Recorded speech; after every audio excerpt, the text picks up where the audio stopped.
مبارک ټولو افغانانو ته د سترې غټې تاریخي بریا مبارکي ورکوم. افغان ابدالیانو وکولی شول چې په لومړي ځل سره د ایمرجنګ اسیا جام اتلولي خپله کړي. واقعا افغان ابدالیانو په دغه ایمرجنګ اسیا جام سیالیو کې ډېرې زبردسته بهترینې سیالۍ ترسره کړې چې تر نیمه پیلوبې پورې یې لاره پیدا کړله. په نیمه پیلوبه کې بیا د هندوستان لوبډله ماته کړله چې پیلوبې ته یې لاره پیدا کړه.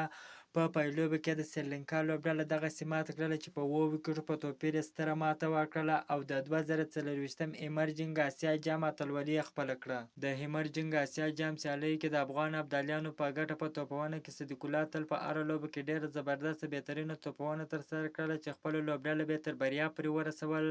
صدیق الله تل یوازې دا نه چې په نیمه پیلوبه یا په لومړي پړاو کې ښه لوبې وکړلې، داسې په پیلوبه کې هم د سریلانکا پر وړاندې ډېره زبردسته بهترینه لوبه ترسره کړه چې ښه وځلېدې او خپله لوبډله یې اتلولۍ ته ورسوله. د 2024 ایمرجنګ اسیا جام سیالیو کې 8 لوبډلې لوبېدلې چې په 2 ګروپونو ویشل شوي: هندوستان، پاکستان، سریلانکا، بنګلادیش، هانګکانګ، عمان، متحده عربي امارات، افغانستان لوبډلې لوبېدلې.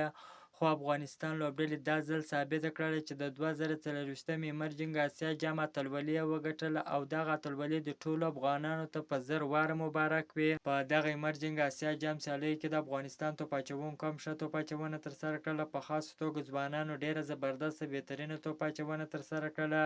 علامه محمد غضنفر په هره لوبه کې د افغانستان لوبډلې لپاره ښې لوبې ترسره کړلې چې په دغه ټورنمنټ کې ښه وځلېدی. په دغه پیلوبه کې د سریلانکا الف لوبډلې د لوبې ټاس وګټئ چې پخپله د توپونې پرېکړه وکړله. په ټاکل شویو 20 اورونو کې د 7 لوبغاړو په سوځېدو سره 133 منډې جوړې کړلې چې د افغان ابدالیانو ته یې د 134 منډو هدف کېښوی. خو افغان ابدالیانو د 3 لوبغاړو په سوځېدو سره یاد هدف ترلاسه کړ چې سریلانکا الف لوبډلې ته یې په پیلوبه کې په 7 ویکټو په توپیر ستره ماته ورکړله. په لومړي ځل سره یې د 2024 ایمرجنګ اسیا جام اتلولي خپله کړه.